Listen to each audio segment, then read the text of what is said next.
Ça, c'est la première fois que je dis ça devant les caméras. Je viens de l'Iran. J'ai été journaliste, blogueur, activiste politique. J'ai eu des engagements à la fois journalistiques, mais à la fois politiques.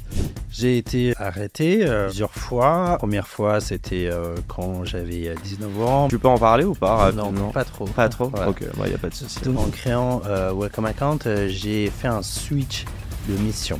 En tant que fondateur, on doit savoir être un CEO, un manager, etc. Mais en tant qu'un manager et CEO, on n'est pas forcément obligé d'avoir les compétences d'un fondateur.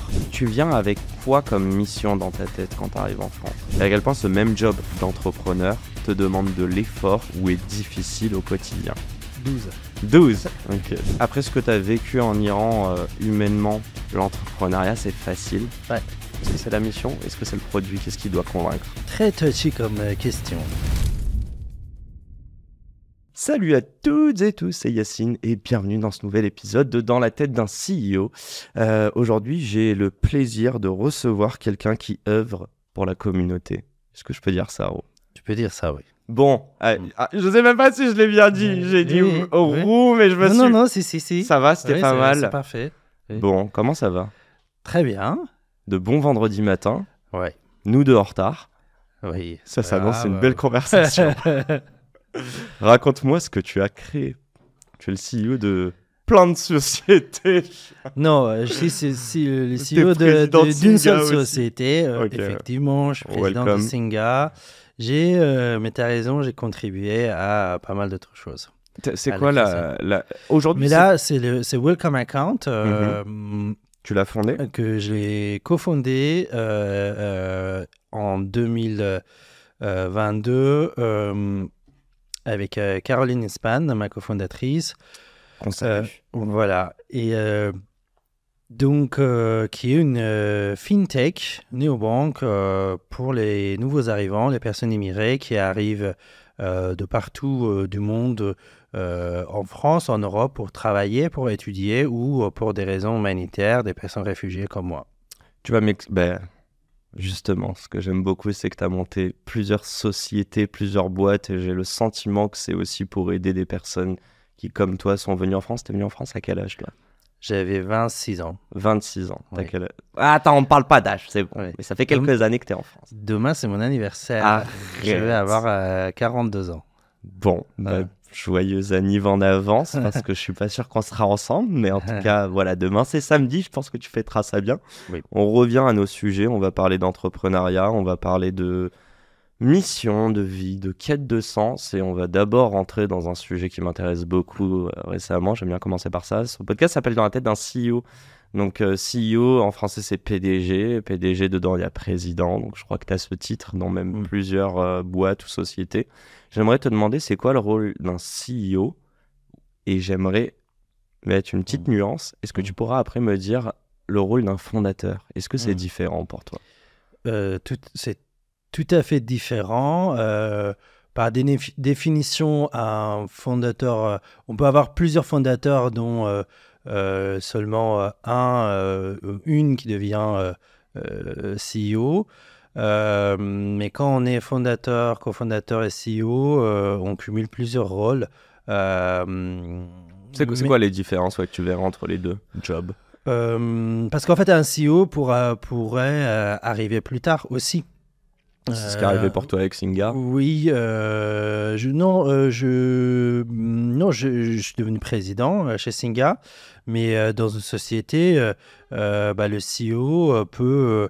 le président CEO, cofondateur CEO peut céder sa place à un nouvel CEO parce que la société change, la situation change et les rôles changent.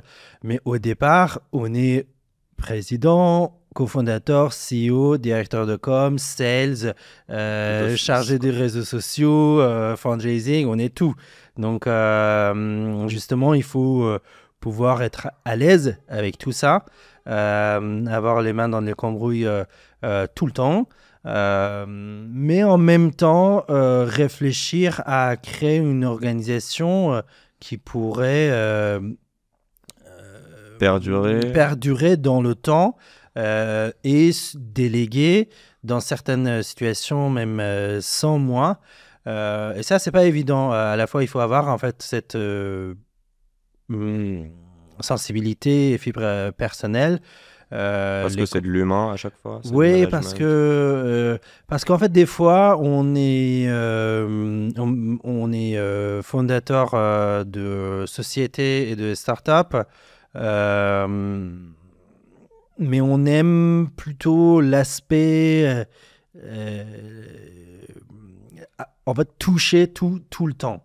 Bah, Et ça devient à un moment donné artisanal. Donc ça, c'est fondateur. pour toi. C'est fondateur. C'est les débuts d'une Oui, société. c'est- Qu'est-ce que toi, tu préfères? Moi, je préfère les deux, c'est-à-dire que justement, c'est pour ça que je crée. Je suis même un peu des fois obsédé par la création. Donc, je crée des choses, des sociétés, des activités, des produits. Mais ce qui m'intéresse vraiment le plus, c'est que ce produit perdure, qui ait un impact durable. Impact professionnel, business ou sociétal, mais que ça perdure.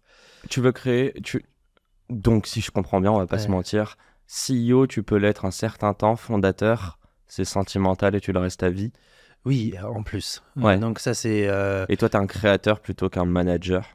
Je suis un manager aussi. En tant qu'un fondateur, un CEO, on doit avoir ces compétences de manager.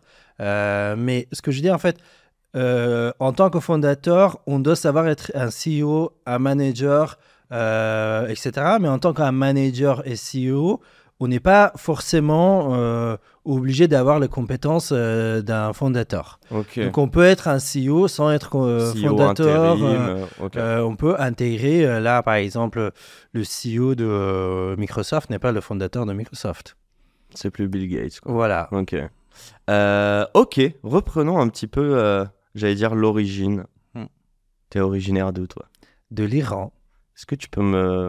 C'est ton histoire qui m'intéresse. Ce qui m'intéresse, que tu comprennes, c'est ton histoire et comment de ton histoire, t'en as fait tu vois, ton activité professionnelle, elle se retranscrit, j'ai l'impression, dans tous tes projets. La question globale que je te poserai habituellement, je vais commencer par ça, mais c'est quoi ta mission de vie? Et après, j'aimerais qu'on revienne un petit peu sur comment cette mission de vie s'est construite dans ta tête. Ouais. Tu vis pourquoi aujourd'hui? C'est bien que tu dises aujourd'hui parce qu'à un moment donné, j'ai fait justement en créant Welcome Account, j'ai fait un switch de mission personnellement, mais beaucoup plus professionnellement. Ok. C'est-à-dire qu'avant, oui, je viens de l'Iran, j'étais journaliste, blogueur, activiste politique. Ma mission de vie personnelle, mais plutôt en fait professionnelle, c'était d'avoir un impact dans la vie démocratique et une diffusion et l'accès aux bonnes informations, partager la réalité et mobiliser des gens pour une meilleure société libre, démocratique et juste. Un mouvement sociétal. Sociétal et politique. Et politique. Donc c'est pour ça que justement je suis devenu journaliste, blogueur et d'abord blogueur, podcasteur parce que c'était, je vous ai dit à quel âge j'ai, c'était vraiment l'émergence de Blogosphère. Fin des années 90, début des années 2000, des podcasts. J'ai créé mon premier podcast en 2003. Incroyable. Ça existait le mot podcast à l'époque? On appelait ça de la radio ouais, online. Oui, justement, en fait. Et le terme, je pense qu'il existait, mais les gens ne comprenaient pas. Et moi, je disais une émission radiophonique, mais sur ton téléphone.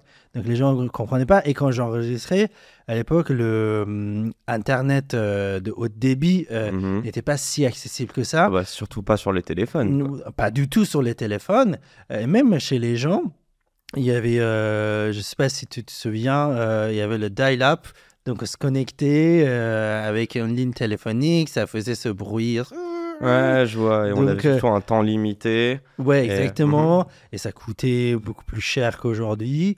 Et donc, tout le monde n'allait pas télécharger un podcast. Donc, je distribuais littéralement mes podcasts avec les CD, sur les CD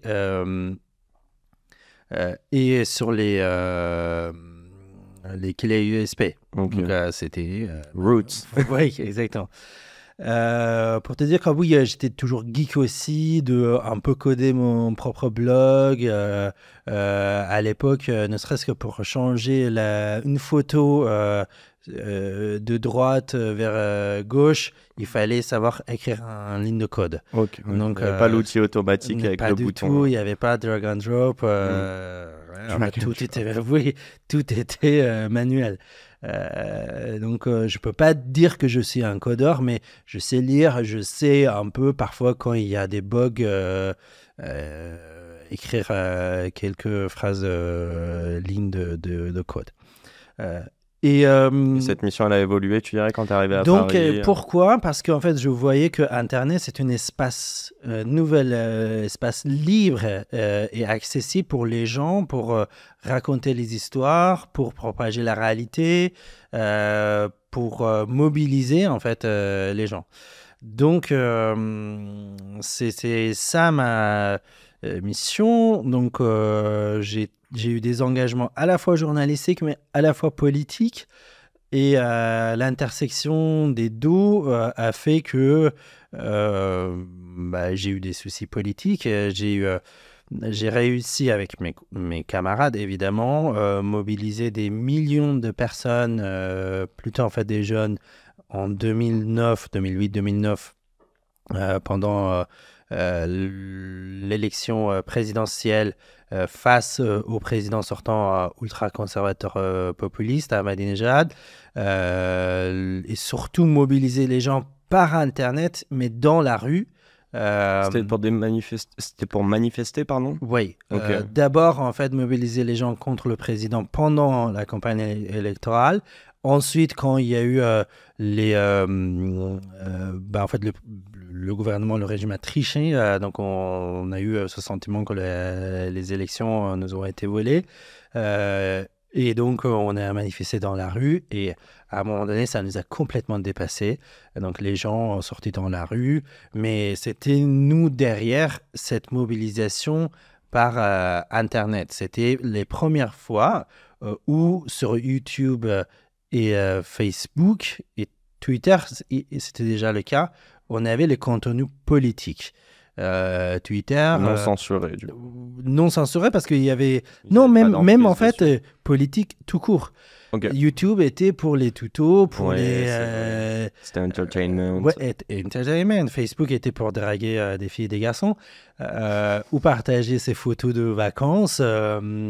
Et Twitter avait déjà Un côté- est devenu un le côté débat. politique, débat et tout. Hmm. Et d'ailleurs, cette année, Twitter a été shortlisté pour le prix de Nobel de paix grâce à ce qui s'est passé en Iran parce qu'ils ont retardé plusieurs mises à jour majeures parce qu'ils savaient que s'ils déploient ces mises à jour, le Twitter deviendrait inaccessible en Iran. D'accord, ok. Et c'était un outil de mobilisation et diffusion de l'information pour nous à l'époque. On est en 2025 quand on voit ce que Twitter est devenu Complètement. et ce C'est que ça décevant. va encore devenir. J'ai juste une mini question. Tu as eu des problèmes avec les autorités? Est-ce que tu as déjà été en prison là-bas? J'ai été arrêté plusieurs fois. Les premières fois, c'était quand j'avais 19 ans. Mais après, à cette époque, effectivement, le plus important, c'était à cette époque-là. Ouais. Donc, j'ai été arrêté juste après les premières manifestations. J'ai passé quelques temps en prison. Combien de temps? Durant 2 mois, plusieurs fois. D'accord. T'as fait des allers-retours. Ok. Et toujours dans l'isolement, enfin cellule isolée. T'étais tout seul? Ouais. Tu Tu peux en parler ou pas rapidement? Non, pas trop. Pas trop. Voilà. Ok, il y a pas de souci. Donc, parce que c'est derrière moi. Ouais, y a pas de souci. Mais voilà, ça, j'ai pas de problème de parler parce que c'est pas caché, tout le monde sait ça. Ça a nourri quelque chose en toi? Ça a nourri, ça a créé, combat, ça a peut-être. éteint des choses aussi en moi.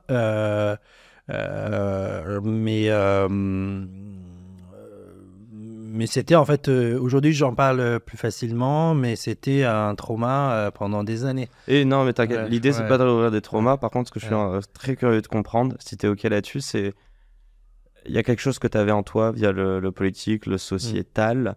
Puis, donc 19 ans, tu nous parles de des premiers problèmes, entre guillemets, avec les autorités, pardon. On va aller 6-7 ans plus tard. Donc là, tu quittes. Mm. Tu viens avec quoi comme mission dans ta tête quand tu arrives en France? C'était au début, c'était vraiment déjà rien n'était prévu, tout est passé vraiment très rapidement, même les arrestations après, on s'y attendait un peu, mais quand tu le vis vraiment, tu t'es complètement déstabilisé. Et puis vraiment une semaine avant d'être atterri en France, je ne savais pas que la semaine d'après, je serais en France. Ouais, d'accord. Ça Donc, fait du jour au lendemain. ça s'est fait du jour au lendemain. Ta situation a été compliquée là-bas, en gros? Oui, donc j'avais une fenêtre de quelques jours avant d'aller en prison. Cette fois-ci pour de bon, vraiment, parce que j'avais une peine de 3 ans. Et en plus, en fait, on voyait qu'en fait, ça aggravait parce que justement, j'avais des informations où les charges contre moi vont augmenter, plutôt en fait cette fois-ci pour l'espionnage. Cette fois-ci, pourquoi tu dis? Pour l'espionnage. L'espionnage, oui. Ok.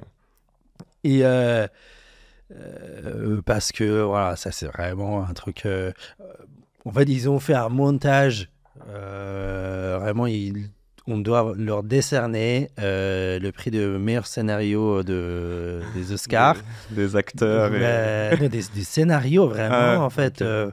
Parce qu'il se trouve qu'un jour, sur mon blog, j'avais écrit un post de blog pour raconter la série 24 chrono. Ok. Et comment le candidat devient président J'ai pas vu la des série. États-Unis. Oui, Ok. donc on parle pour quelques années, vraiment avant Obama, on parle d'un candidat noir qui devient président des États-Unis. Donc je spoil, mais c'est la première saison et ça continue. Mhm. Et eux, ils et ont donc, moi, je raconté quoi? raconte de manière un peu comme si quelqu'un m'a offert un ticket pour que j'aille observer ça. Et ils ont pris... Tu veux que... Ah, ok, c'est dehors. Ah, ok, bon, alors, c'est pas grave. Je fais juste un petit clap et tu vas reprendre. On peut pas. Bon, on peut attendre le temps qu'il passe. Non, mais t'inquiète, c'est pas très grave. Nous, on l'entend pas. Ah, Ouf. d'accord, Moi, je ok. l'entends un petit peu, c'est pour ça que j'ai. Bon, il y a les poubelles qui passent, il y a un petit bruit, c'est pas grave, on va pas faire genre. Ouais. On n'est pas en prod Netflix tout insonorisé. Ouais. Excuse-moi, je t'ai interrompu du coup. Non. Mais donc, du coup, toi, tu racontes cette histoire de 24 heures chrono. Ouais.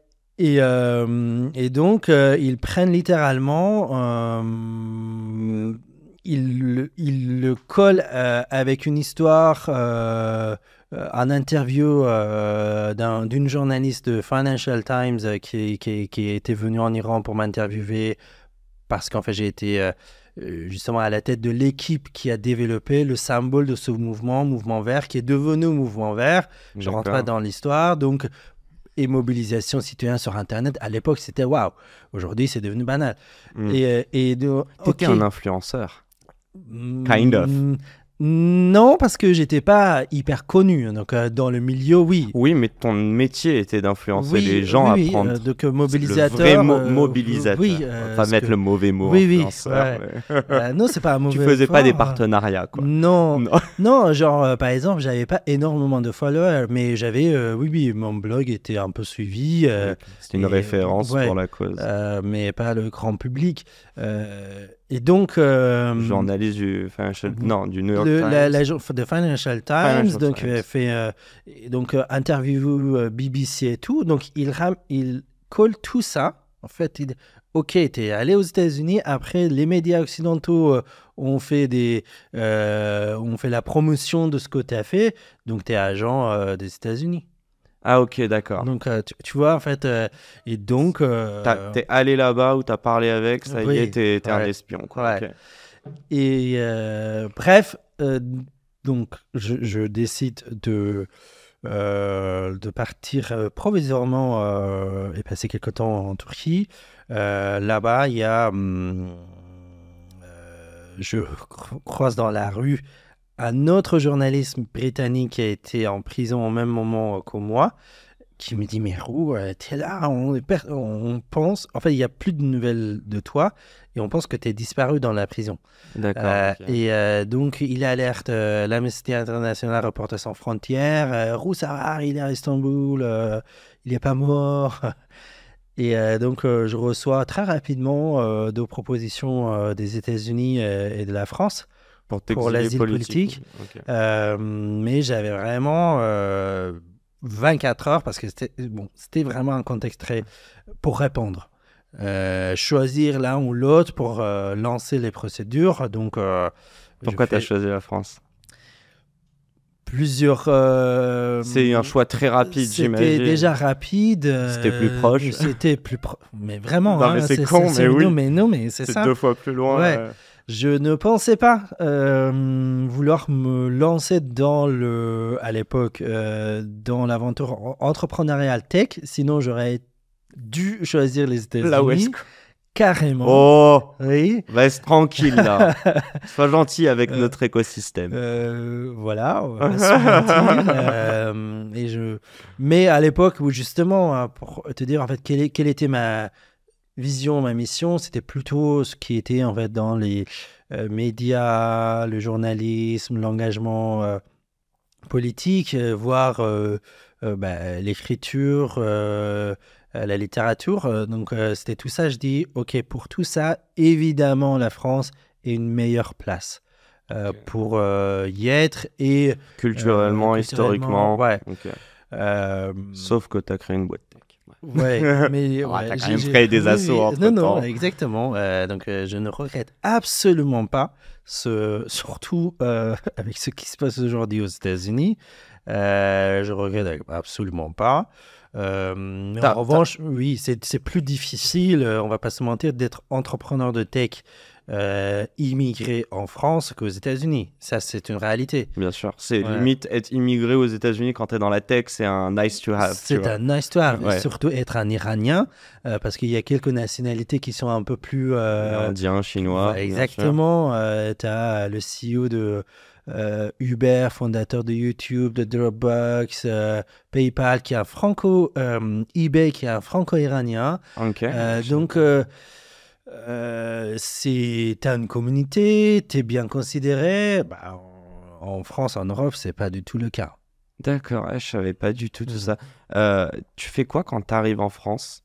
Et quand je te dis tu fais quoi, c'est bon, évidemment, tu t'occupes de toi et de trouver un logement, mais professionnellement, est-ce que tu te dis je vais être journaliste mais en France? Est-ce que tu te dis je vais encore couvrir l'Iran depuis la France?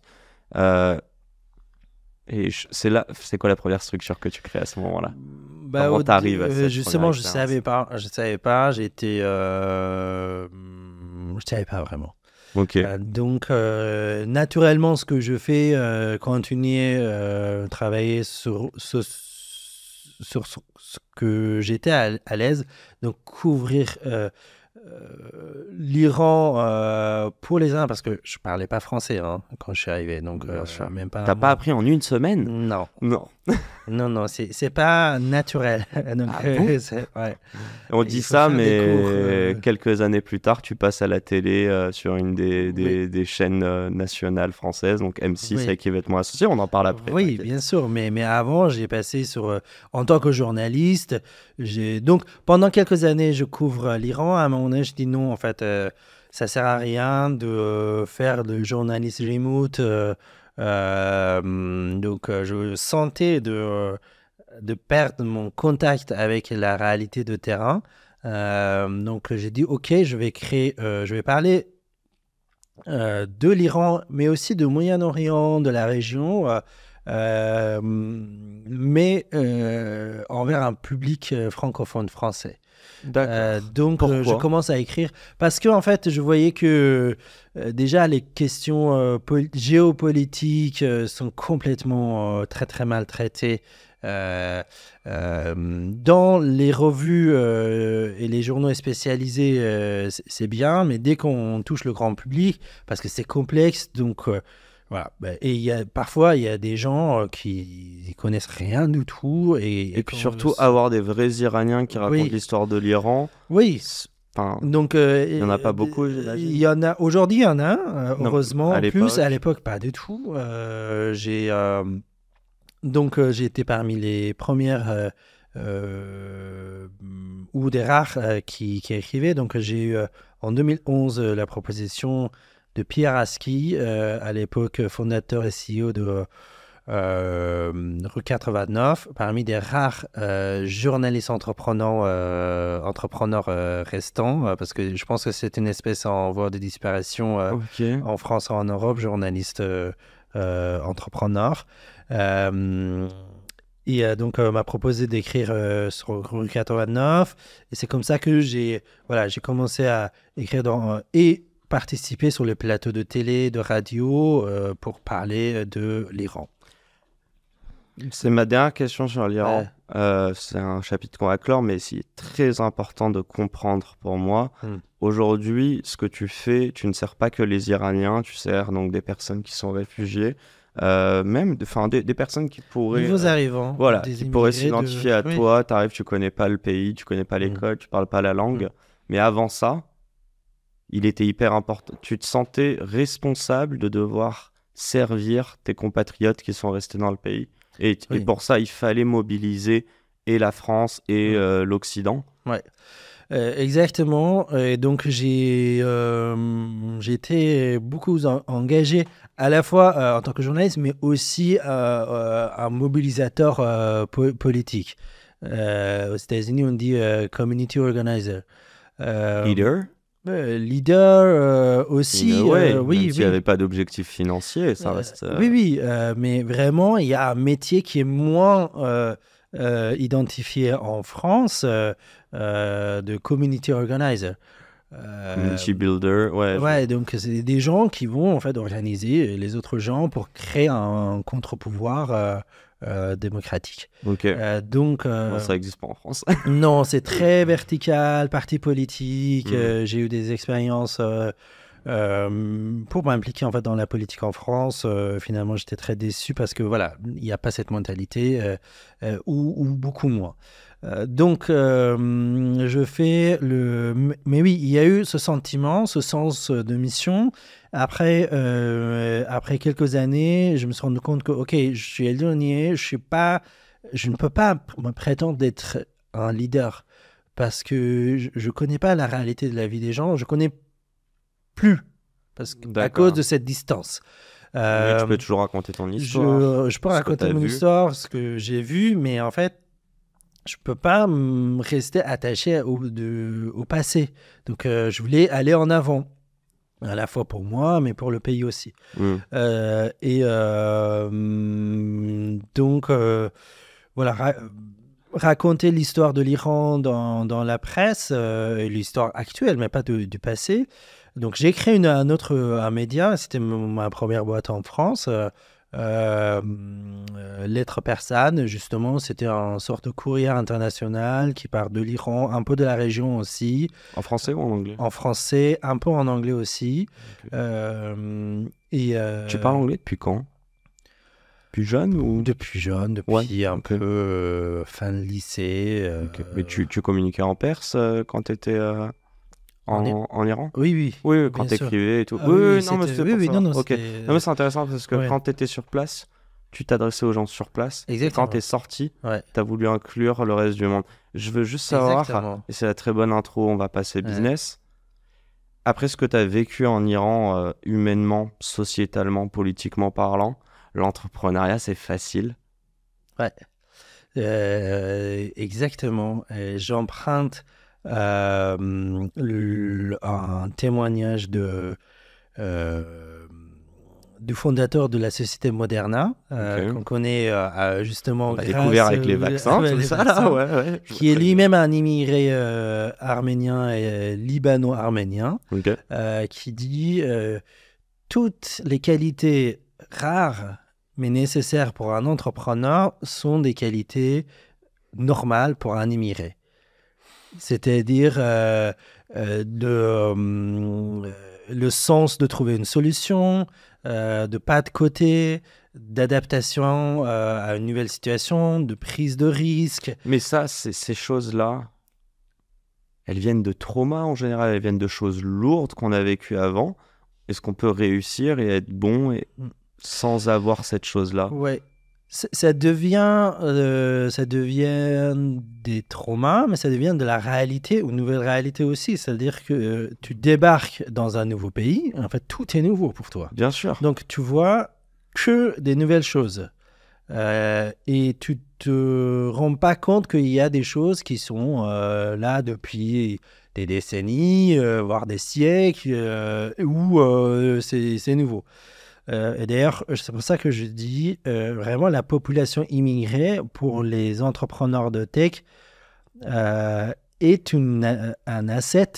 Pourquoi? Parce que ce sont des gens early adapters. Et ils s'adaptent partout. Ouais, donc c'est une force de ne pas connaître les codes.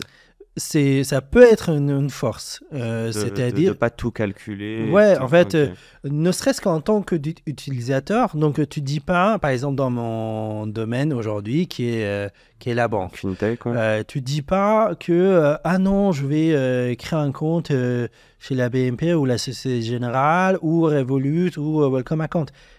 Pour toi, tu les connais aucun. En fait, tu n'as pas de biais culturel et historique. Tu dis, je vais prendre ce qui me sert. D'accord. Okay. Donc, ce qui est utile pour moi. Donc, peu importe tout. Alors que la société locale a beaucoup de biais culturels et historiques.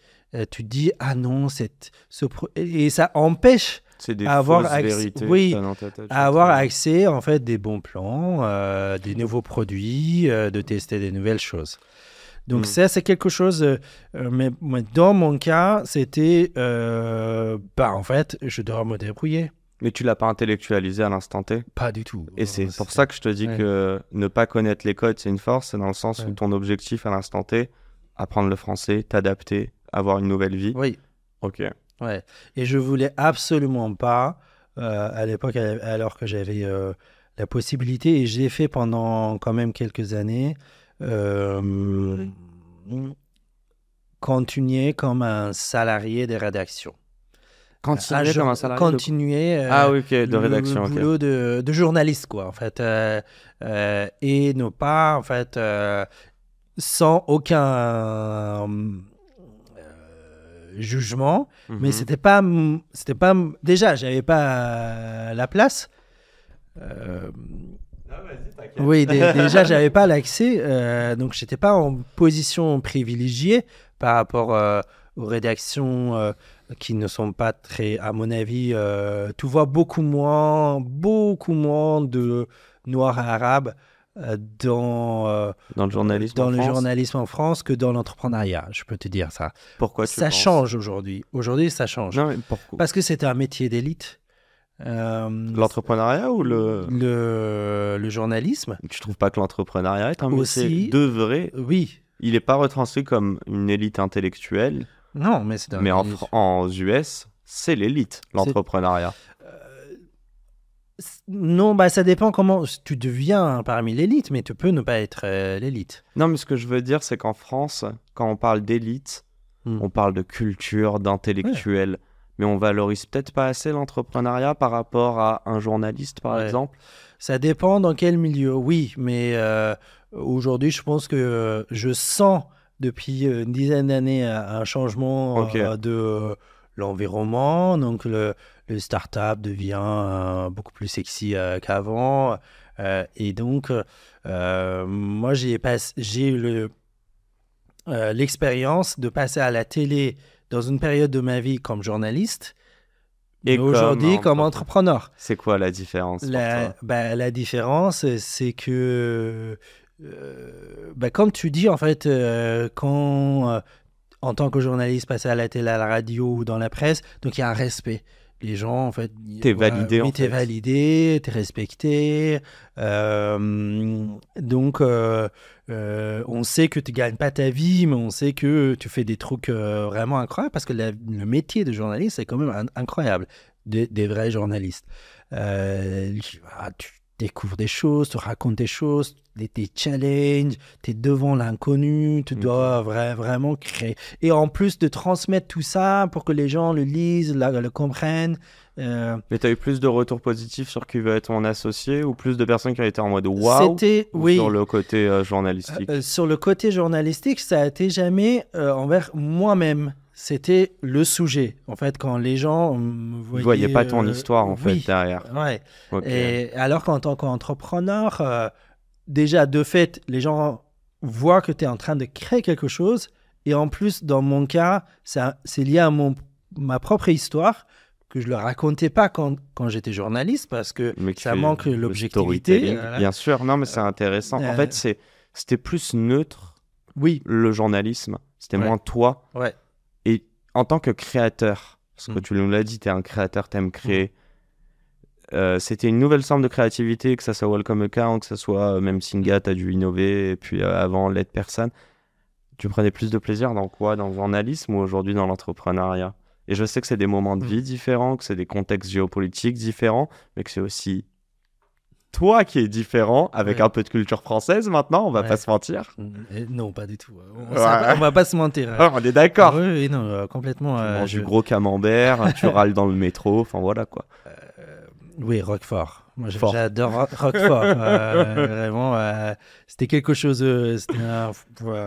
T'as dû t'adapter step by step. J'ai dit, mais qu'est-ce que c'est ce truc? Il faut jeter en poubelle direct. Mais là, aujourd'hui, je suis devenu fan de Roquefort. On l'a eu après quelques années. Bah voilà.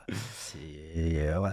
Mais exactement, en fait, c'est-à-dire à l'époque, c'était, pour revenir à notre sujet, c'était la connexion avec les gens, c'était sur le sujet, c'est-à-dire la géopolitique, l'Iran, les sanctions, etc., les mouvements démocratiques et tout. Parfois, c'était les mêmes gens qui m'abordaient, mais après l'aventure entrepreneuriale, c'était d'abord le projet qui touche directement les gens qui sont là. Donc là, tu parles de Welcome Account? De Welcome Account, surtout. Mais aussi, j'ai eu des gens, la majorité des gens qui m'ont contacté, qui m'ont abordé dans la rue, les restos, les soirées, après, par exemple, qui veut être mon associé et d'autres sorties presse et passages. C'était soit des personnes nouveaux arrivants immigrés elles-mêmes, soit des enfants d'immigrés. Donc moi, typiquement, je sais plus trop comment on s'est rencontrés, parce que j'ai reçu Alice et on s'est croisés à des soirées, sans m'en rendre compte. Tu es en train de dire ça. Moi, je suis fils d'immigrés.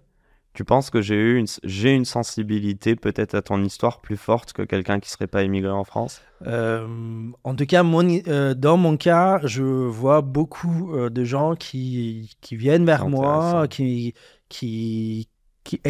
expriment ça. Est-ce que tu crois pas qu'on est... C'est fou parce que ton histoire qu'on a plus abordée dans cette première partie de podcast est très très lourde aussi de sens et d'émotions. Et pour autant, j'ai l'impression que même de mes yeux, biaisé que je suis, j'ai l'impression que c'est encore plus fou. Avec l'histoire que tu as eue, c'est fou, je suis un peu journaliste et tout dans ma tête, même si je ne suis pas réellement journaliste, mais je trouve que c'est un métier magnifique et que la mission que tu as d'accorder ton temps à essayer de retranscrire l'information pour éduquer et informer une population qui ne l'est pas forcément par son gouvernement, c'est magnifique. Pour autant, on se dit il a vécu tout ça et maintenant il crée une boîte pour aider des personnes dans le besoin en plus. Mais tu aurais pu créer une boîte qui fait juste une fintech, tu vois. Et en fait, juste ça, dans notre tête, c'est un truc de fou. Et je me fais la réflexion, est-ce qu'on se dit pas que l'entrepreneuriat, c'est 10 fois trop dur par rapport à ce que c'est réellement? Est-ce que la société le voit pas comme ça? La société ne le voit pas comme ça.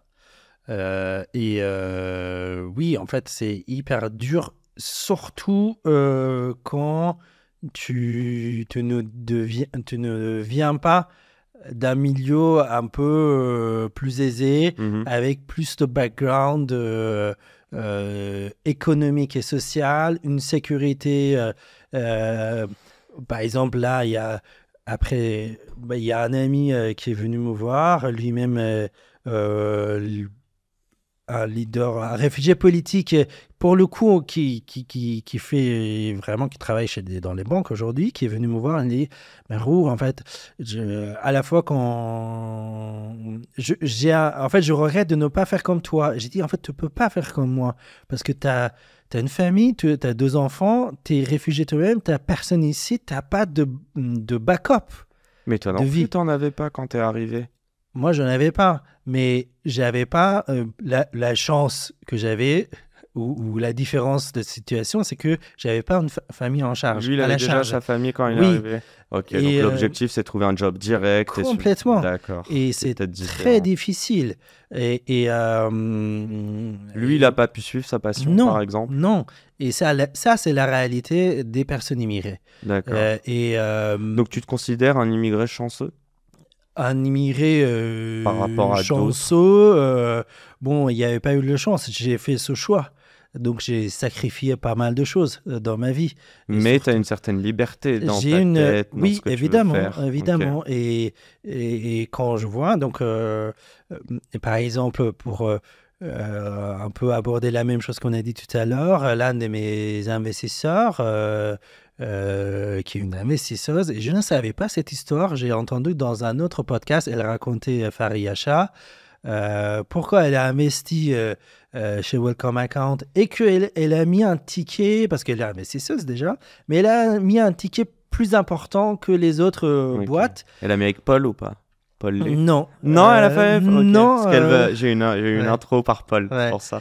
Oui, oui, À mais Faria, ouais. Big Love à Paul, mais Faria, elle dit, parce que je voyais, et ça m'a beaucoup touché, il y a quelques semaines, que je voyais dans l'histoire de Roux le parcours de mon père. Quand il est arrivé, il a sacrifié sa fille pour la famille et tout, et Roux, à la fois personnellement, mais aussi avec ce projet, est en train de aider beaucoup des gens comme mon père. Donc, c'est pas. Elle investit pas dans le produit, elle investit dans la mission.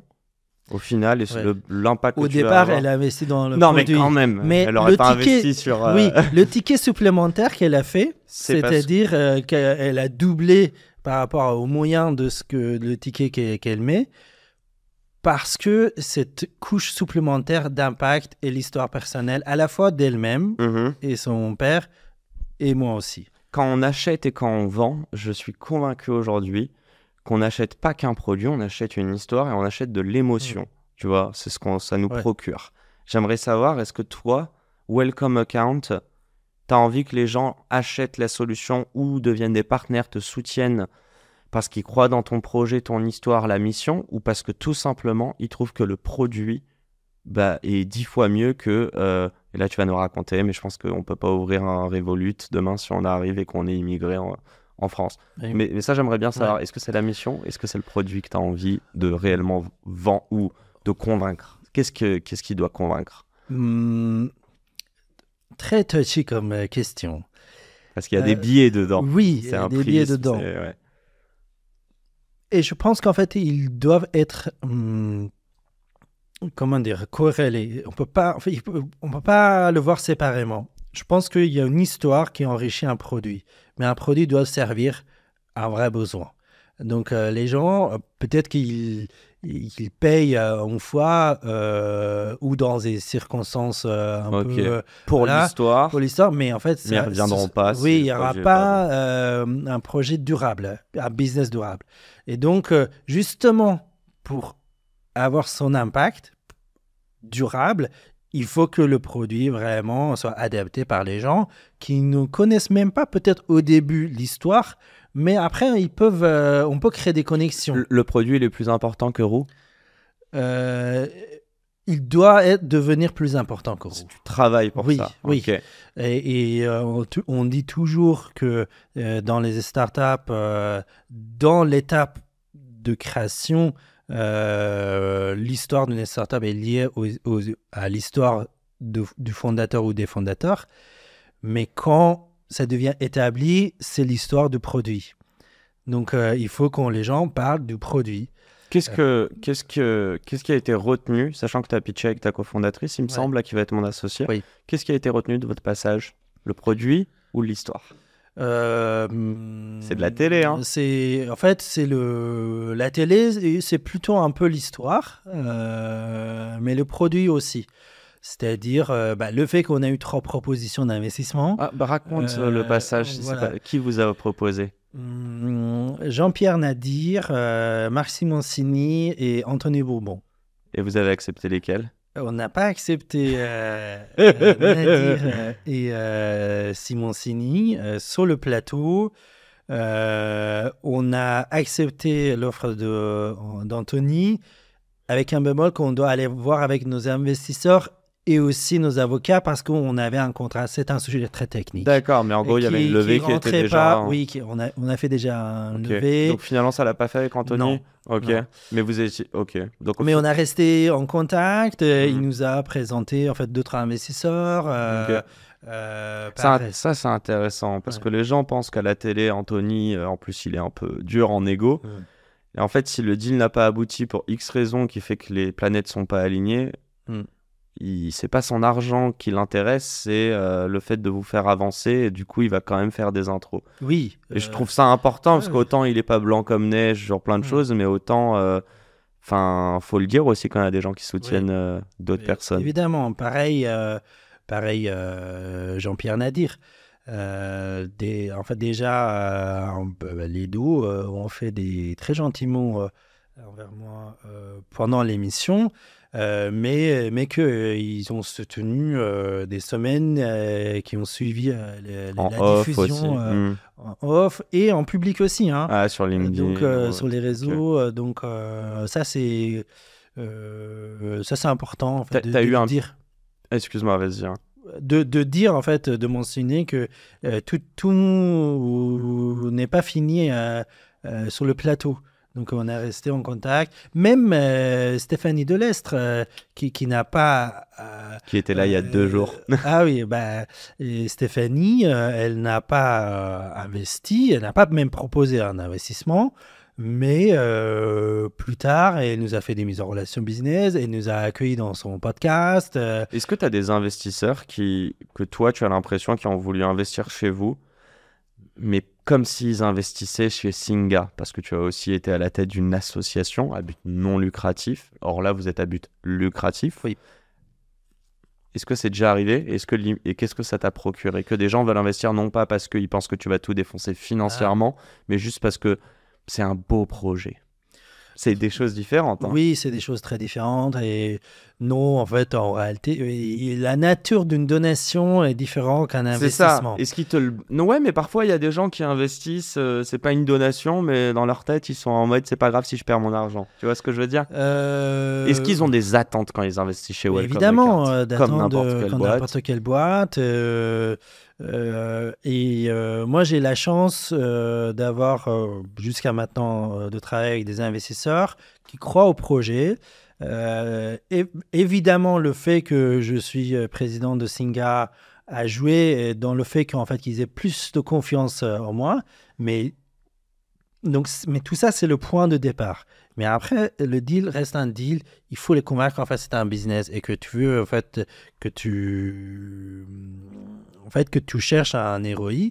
Là, il n'y a pas d'émotion. À un moment donné, donc, on se respecte, mais... on n'est pas là pour se faire plaisir. Oui.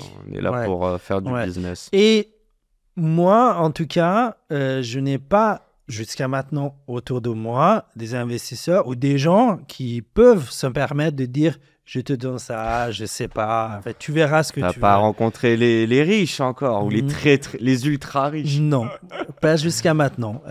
Et peut-être que c'est mieux. Donc, et tu as raison. Ouais. Non, mais en vrai, Non, Ce que je veux dire, c'est que je refuse pas quelqu'un qui veut investir seulement pour je sais pas, pour avoir un impact ou pour un coup de cœur pour moi. Donc, s'il y a quelqu'un qui veut veut donner de l'argent, qu'il le fasse. Mais en tout cas, j'ai totalement conscient que moi, envers mes investisseurs, je suis redevable, accountable, pas redevable parce que encore une fois, c'est pas une donation, donc il faut que eux aussi ils cherchent. Oui, je suis responsable, et donc, mais ça va dans les deux sens. On n'a pas parlé du problème, il était presque implicite. Oui. Est-ce que tu peux m'expliquer le parcours du combattant que ça doit être pour donc alors c'est juste des nouveaux arrivés en France, comment t'appelles ça, c'est qui ta cible exactement? Les nouveaux arrivants, nous on dit justement la réflexion a été commencée chez Singa, mais moi je l'ai adopté chez Welcome Account aussi.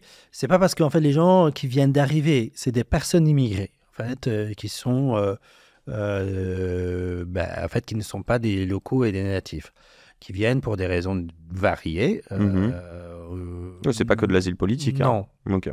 Donc, mais peu importe d'où tu viens, c'est un parcours du combattant d'ouvrir un compte bancaire. On ne se rend pas compte parce qu'en tant que local natif, on a notre compte chez la même banque que les parents ou notre compte à l'école.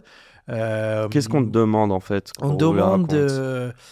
Il faut voir en fait, chaque banque a une population de cibles. Donc toutes les étapes, les produits, les démarches de onboarding ont fait pour ce persona. Personne ne cible les nouveaux arrivants. Au contraire, en fait, on les évite. Parce que ça demande beaucoup de connaissances des différents sujets juridiques, administratifs, et que les conseillers des banques ne sont pas formés pour. Donc, je ne sais pas comment je dois traiter un ressortissant russe ou est-ce que c'est de papier algérien, c'est un bon papier. Donc, c'est aléatoire, vraiment, à la fois dans l'ouverture de compte. Ensuite, il y a le sujet des services. Il y a une étude de MIT qui montre que les personnes immigrées dépensent le plus pour avoir accès des services bancaires, mais ils reçoivent le moins de services. Okay. Donc, très peu de services. Donc, il y a une injustice. Bien sûr. Et financière. Qui crée de problèmes pour la personne aussi, et sa famille et ses finances. T'as pris combien de temps avant d'ouvrir un compte en banque en arrivant, toi? J'ai ouvert un compte livret A chez la Banque Postale et j'ai été sur ce compte pendant 2 ans, 3 ans. Ensuite, j'ai ouvert un compte chez la BNP qui a été fermé à cause des sanctions. Après, je me suis retrouvé interdit bancaire parce que je ne savais pas, il faut faire ceci et cela. Les sanctions par rapport à quoi? À l'Iran. Ah oui, donc ça n'a rien à voir avec toi. Non, juste la justement, c'est politique. ça l'injustice, et même c'est limite illégal parce qu'on est... en fait, il est interdit de faire la discrimination sur la nationalité des gens. C'est du racisme. C'est de la discrimination. En fait, les gens, les personnes qui sont sur le territoire national en France et presque partout en Europe sont protégées par la loi. Mais la réalité, c'est que vous allez chez la Banque de France à Bastille, à Paris, à la place de Bastille, vous avez 2000 personnes par mois qui font un recours au droit au compte parce qu'ils ont été refusés par les banques classiques. Et donc, ils doivent demander un forcing. Oui, de gouvernement. T'as dû le faire, toi, ça? Oui, plusieurs fois. Oh, shit. Ouais. OK. Et même un jour, et là, c'était vraiment un déclic pour moi, un agent de la Banque de France. Donc, j'ai dit, oui, je ne sais pas, les banques ne m'ouvrent pas un compte, j'ai besoin d'un papier, que voilà. Et ils disent parce que ceci et cela. Et le monsieur a pris mon titre de séjour, il a regardé, et il a regardé la derrière de la carte, et il dit, monsieur, il vous baratine. Ça, c'est la première fois que je fais je dis ça devant les caméras, c'est pas parce que ceci et cela, c'est parce que c'est marqué derrière votre titre de séjour, vous êtes réfugié iranien. Vous êtes iranien réfugié. Ok. Et donc, Deux mauvais mots pour eux. Voilà. Ok. Mais nous, chez la Banque de France, on est là pour vous protéger. Donc en fait, il t'a dit officiellement pourquoi ils te sortent, enfin pourquoi ils te bananent toutes les banques, quoi. Oui. Pourquoi elles te traitent pas. Ok, d'accord. Donc j'ai eu deux informations. Donc, un, c'est que il y a en fait une réalité, c'est que les banques ne veulent pas ou la population immigrée, c'est difficile. Après, j'ai compris plus tard que c'est difficile à traiter pour elles. C'est parce qu'ils ne veulent pas, forcément, c'est difficile à traiter. Donc, ils n'ont pas l'expertise. Ça revient pareil. C'est Oui. que si tu dis c'est Moi, je vais être difficile, gentil c'est avec qu'ils les banques, oui. Bah ouais, Ouais. ok, d'accord. Mais- C'est qu'ils estiment que tu vaux pas assez pour qu'ils prennent le temps de te traiter. Hein. Voilà, donc ça leur coûte...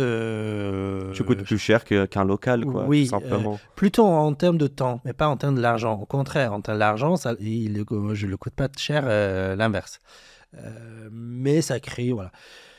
Mais deuxièmement, c'est que les personnes immigrées sont protégées par la loi. Donc il n'y a pas, en fait, c'est sanctuarisé ce droit. Donc il n'y a pas un obstacle juridique. Donc je me suis dit, ok, bon, donc on va créer une offre. Que pour. Voilà. Okay. T'es en Et train de on dire parle- qu'il n'y a aucune banque qui les adresse. Tu l'as fait. De manière stratégique. Je ne dis pas que les banques refusent systématiquement les personnes immigrées, mais pour une personne immigrée, l'ouverture de compte, d'abord, c'est pénible. Deuxièmement, C'est plus de documents. c'est aléatoire. Ouais, ok. C'est-à-dire que je peux aller voir plusieurs banques, prendre plusieurs rendez-vous, et imaginer pour un salarié qui arrive, il ne peut pas percevoir son salaire parfois pendant 3 mois, 6 mois. Et donc, c'est un pain de l'entreprise, de son employeur aussi. Donc, c'est pour ça que nous, on a créé un modèle B2B2C chez Welcome Account, c'est-à-dire, au lieu d'aller adresser directement les personnes immigrées, on adresse les entreprises, les ONG et les écoles, les universités, Ok. qui sont les premiers points de contact Bien sûr. des nouveaux arrivants. Ok. Donc, c'est elles qui nous sourcent et qui nous rémunèrent pour l'ouverture de compte. Mais il se passe quoi si l'ONG, tu vois, la personne vient d'arriver, elle n'a pas de job ou elle n'est pas encore à l'école ou... Enfin, comment ça se passe en fait si elle fait plus partie de l'ONG dans un an? Elle reste quand même chez Welcome Account? Oui, bien sûr. Ok. En fait, ça, C'est c'est juste vraiment une la porte mise en d'entrée. relation Ok. qui est faite par un sponsor, ce qu'on dit. J'ai une question qui est culturelle, sociétale, enfin sociale, mais toi, je veux savoir, après, ça fait 16 ans que tu es ici, hein. Oui. Est-ce qu'on te fait encore sentir, la société française, de par des petits services comme ça, que t'es pas français, ou que tu n'es pas un citoyen de la France? Oui, ça arrive. Ok. Ça arrive régulièrement. Parfois moins, parfois plus. Ok. Même professionnellement ou moins? Professionnellement, personnellement, en fait, c'est la vie, quoi. En fait, c'est la société. Et bah, comment tu fais pour ne pas abandonner, pour pas baisser les bras? C'est pas évident. Des fois, je me dis, bah, j'arrête, je vais faire autre chose. What's the point, quoi. J'ai eu même des fois parfois des crises ou voilà, en fait, des moments difficiles où je me disais, bon, j'arrête, c'est hyper compliqué et je rentre en Iran, je passe 3 ans en prison parce que c'est quelque chose que certains de mes amis l'ont fait. Ils sont rentrés Ils pour ont rentré- purger leur peine. Ouais, et pour au moins rester auprès de leur famille ou dans un pays où on les traite pas comme ça. Toi, c'est pas possible pour toi. Ce serait une défaite ou... Ce serait... aujourd'hui, j'ai pas de raison parce que je suis en train de faire des faire des choses, en fait, de réussir des projets. Mais je peux te dire qu'il y a quelques années, c'était des réflexions que j'avais. J'ai l'impression que tu accordes ta vie, tes missions, tes combats pour les autres. Est-ce qu'il y a des moments où tu prends du temps pour toi, en fait? Je considère tous ces temps pour moi. En fait, je fais pas, non, en fait, si je dis que tout ça, je fais seulement pour les autres, je mens. Donc il y a de l'égoïsme un peu Il y dedans. a de l'égoïsme ou c'est ma personne, c'est de ma personne aussi. J'ai jamais dit que l'égoïsme c'était mauvais. Non, Justement, non. il faut savoir penser à soi. Ouais. Personne ne le fera pour toi. Non. Et en revanche, ce qui est important, c'est que comment je définis moi-même. C'est quoi mon plaisir à moi. Donc moi, en fait, je suis né avec un frère. Donc j'ai un jumeau. Donc, Jumeau? oui, Un vrai? un vrai jumeau. Ok. Et qui est toujours en Iran. Lui, il est entrepreneur. En Iran, il crée un super produit. Il voulait le développer en France aussi, mais récemment, j'ai vu que en fait, son visa a été refusé. C'est vraiment dingue. En fait, on ne veut pas accueillir un génie. Mais il est plus smart que toi? Sur son métier, oui, évidemment. Hein, donc, il veut monter quoi? Enfin, il monte en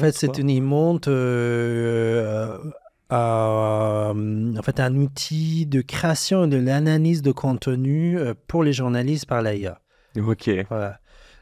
T'aurais été son client il y a quelques années. Grave, j'aurais été son cofondateur. C'est nice. Donc, qu'est-ce que j'allais dire? J'étais en train de dire...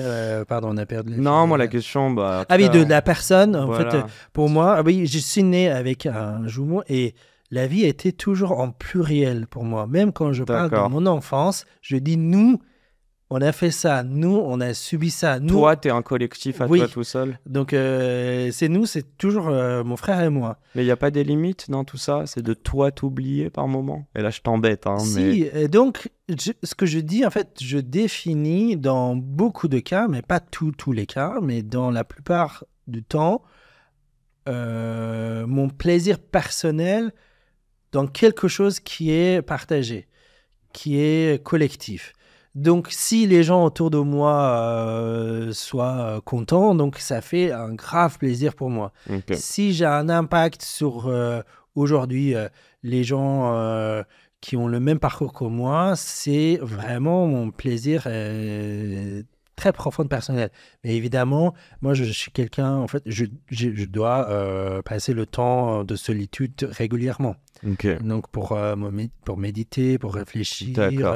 Donc, quand même. Voilà. Mais par contre, la mission, elle reste collective et c'est important pour toi. J'avais une mini-question toute bête. Toute bête, tu vas voir. T'as une cofondatrice. Oui. C'est plus dur d'être une femme entrepreneur en France ou d'être un nouvel arrivant entrepreneur ou immigré, ouais. Et très bonne question. En tout cas, c'est difficile. Et, ça, c'est sûr. Et les difficultés sont différentes parce que, en plus, elle est lesbienne, donc en tant que cumule une autre casquette. Ouais. Moi, je suis pas français. Arabe, même si ethniquement je ne suis pas arabe, mais socialement je suis dans la catégorie pour les gens. Qu'est-ce qu'on est con. Non mais c'est vrai.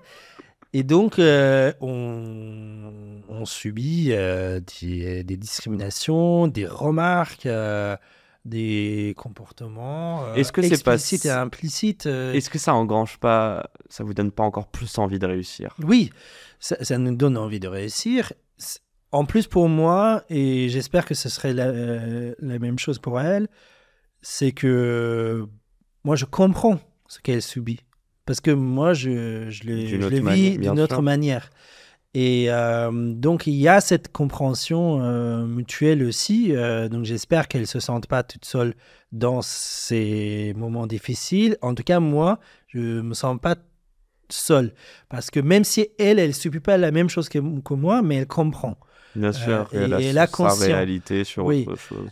Et donc, on a ces discussions. Voilà, ça arrive dans les réunions avec des gens, quoi, des potentiels investisseurs, partenaires, on reçoit des remarques.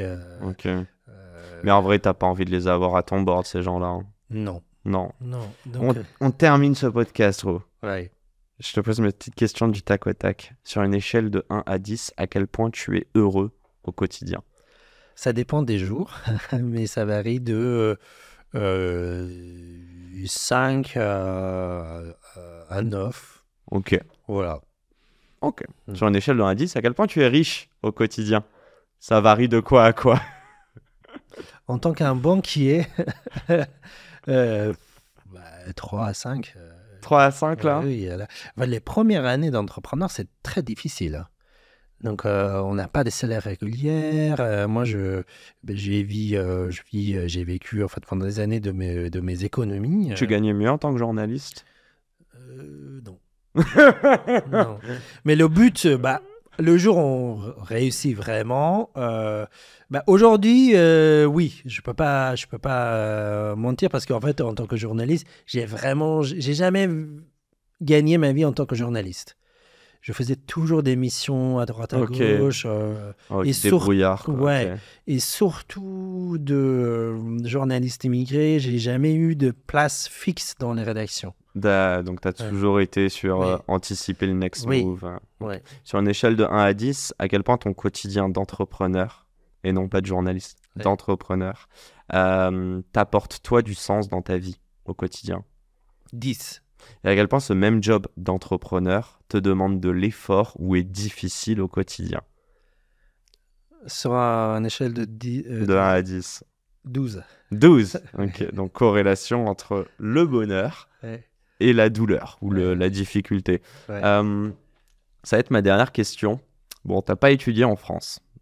Ouais, d'accord. Si, j'ai refait mes études en France. J'ai fait la sociologie et j'ai fait une école de journalisme. Ok, je savais pas. Attends, Ouais. je vais refaire journalisme en Ouais. France. Ok. Bon, moi, Ouais. je parlais de la primaire à la Ouais. base. Ah non. Mais Non, j'ai pas tu fait. t'imagines ou c'est quoi pour toi dans la société? Bah là, je parle de la société française, mais que tu connais très bien. C'est quoi la matière à l'école qu'on devrait enseigner à des enfants entre 6 et 12 ans? Le truc qui manque. Surtout aujourd'hui, les détections des fake news. La détection, apprendre à détecter même en fait de skills de est-ce que c'est un fake ou c'est un vrai. Aujourd'hui, c'est nécessaire d'apprendre ça. Mais tu parles pas que d'un truc, tu parles pas que d'une photo deepfake là, tu parles même de donner une information. Les deux. Ok. En fait, les deux, c'est nécessaire d'apprendre aujourd'hui. À la fois, en fait, comment je peux analyser une information pour voir, en fait, est-ce que c'est vrai ou c'est faux ou à quel point c'est biaisé. Mais comment, objectivement, je peux détecter c'est une vraie information, c'est fake, une photo est fake, une vidéo est fake, et est-ce que c'est une vraie dépêche de l'AFP ou c'est refait, etc., etc. Est-ce que c'est un vrai compte Twitter X ou c'est faux? Mais c'est drôle parce que il me semble que sur Welcome Account vous utilisez la Gen AI. Ouais. Et là tu me parles de fake news, de Trump. Oui. Oui, clairement. Ouais. Est-ce que tu trouves que l'IA, on sait que c'est une technologie incroyable, mais est-ce que l'humain qui l'utilise derrière le fait à mauvais escient, comme faire des fake vidéos, des fake photos? Oui. Évidemment, c'est dangereux. C'est très dangereux et moi, on n'a pas parlé en fait d'une startup que j'ai créée et que j'ai pas réussi. Mais j'en ai appris beaucoup. Startup C'est dans une quoi? plateforme de travailler sur les informations et les news avec l'IA. Et on parle avant la vulgarisation, c'est en fait 2018-2019. Ok. Donc, c'est la période Web 3 là encore. ouais. On y est Mais pas. nous, en fait, c'était vraiment, on avait un algo qui traitait ça. Ok. Mais ce que j'ai senti à l'époque, c'est que les gens, les biens, dans le camp des bons, ne voulaient pas de saisir de l'AIA pour la bonne cause, mais que les mauvais gens étaient à fond dans l'investissement dans l'AIA. Et j'ai eu le sentiment que j'ai perdu 4 années de ma vie de vouloir évangéliser l'impact et la possibilité et les forces de l'AIA dans le journalisme et les médias et personne ne voulait y investir. Est-ce qu'ils n'avaient pas raison? Parce que ce qu'ils te disaient, c'est qu'ils croient peut-être dans la techno, mais ils savent qu'il y a des gens qui vont mal l'utiliser. Non, ils ne croyaient pas à la techno. Ok, c'est carrément la techno. Ils avaient peur de la techno, ils avaient peur que l'IA va voler leur job. Ah oui, ok, dans ce sens-là. Et que... parce qu'en fait, le statu quo allait pour eux, mais ils ne se rendaient pas compte qu'ils sont en train de tout perdre. Non, en fait, c'était pas le sujet. Et moi, en fait, justement, mon projet, c'est que vous, en tant que journaliste, comment vous pouvez avoir la main sur l'IA pour mieux faire votre job et réussir vraiment ce qui est le vrai métier de journaliste. C'est ce qu'il faut faire, un travail d'évangélisation avant, etc. Et faire de l'investissement. Ce sera pour un autre podcast, mais c'est dommage, j'aurais été curieux de comprendre un petit peu, tu vois, à quel moment tu te dis, bon, là, faut que je close la boîte, ça sert plus à rien. Ouais. Mais ce sera un autre podcast. Ro, ça va, t'as pris du plaisir? Toujours. Je suis toujours. Ça fait quelques années que j'écoute ton podcast. Ah, tu me fais plaisir. Oui, je pense que oui, je t'ai même écrit un message sur LinkedIn. Je me souviens plus. C'était il y a 2-3 ans. Ah ouais. Oui, je me souviens plus c'était quoi. Mais oui, merci à toi vraiment pour ton podcast. Et c'est super. Merci de. Bon, que les gens comprennent. Moi, dans tous les cas, je pose des questions à mes invités en amont. C'est quoi les sujets tabous? Évidemment, on l'a pas fait avec toi. Non. Donc, je suis désolé. En tout cas, merci d'avoir abordé tes expériences perso, notamment en Iran. Je voulais pas t'emmener sur un sujet, rouvrir tu vois, je sais pas si c'est des blessures, mais en tout cas des traumas. En tout cas, sache que moi, c'est le message, c'est qu'il y a beaucoup de personnes qui nous regardent et qui se demandent si elles peuvent monter on stage, pitcher leur projet, etc. Dites-vous qu'il y a un mec, 16 ans plus tard, il parle un français qui est sûrement moins bien que le vôtre, et il l'a fait devant des millions de téléspectateurs, et il a refusé des invests. Donc, ce que je trouve, c'est... Encore une fois, moi, de ce que je retiens de notre podcast, c'est que tu crées des choses qui sont plus fortes que toi, plus grosses que toi. Et donc, quand toi, tu as peur de toi-même, en gros, c'est pas si important parce que l'objectif final est plus gros, quoi. Exactement, tu as tout dit. Allez, mic drop. Non, je rigole. Je garde bien mes micros. Bon, les amis, un grand merde à toutes les personnes qui entreprennent et surtout à la semaine pro pour un nouvel épisode ou peut-être même avant, je sais pas. À très vite. Merci, Ro. Merci. C'est déjà la fin de cet épisode, j'espère qu'il vous a plu. Si c'est le cas, pourquoi vous nous le diriez pas? Laissez-nous un petit commentaire, un petit like, partagez-le à des amis, des personnes qui seraient susceptibles d'aimer cet épisode. Et n'hésitez pas non plus à nous proposer des invités pour les prochains épisodes. Le prochain épisode sort lundi, je vous laisse vous abonner dès maintenant. Et encore une fois, merci de nous soutenir et de nous écouter. Un grand merde à toutes les personnes qui entreprennent et à très vite pour un nouvel épisode. Ciao, ciao.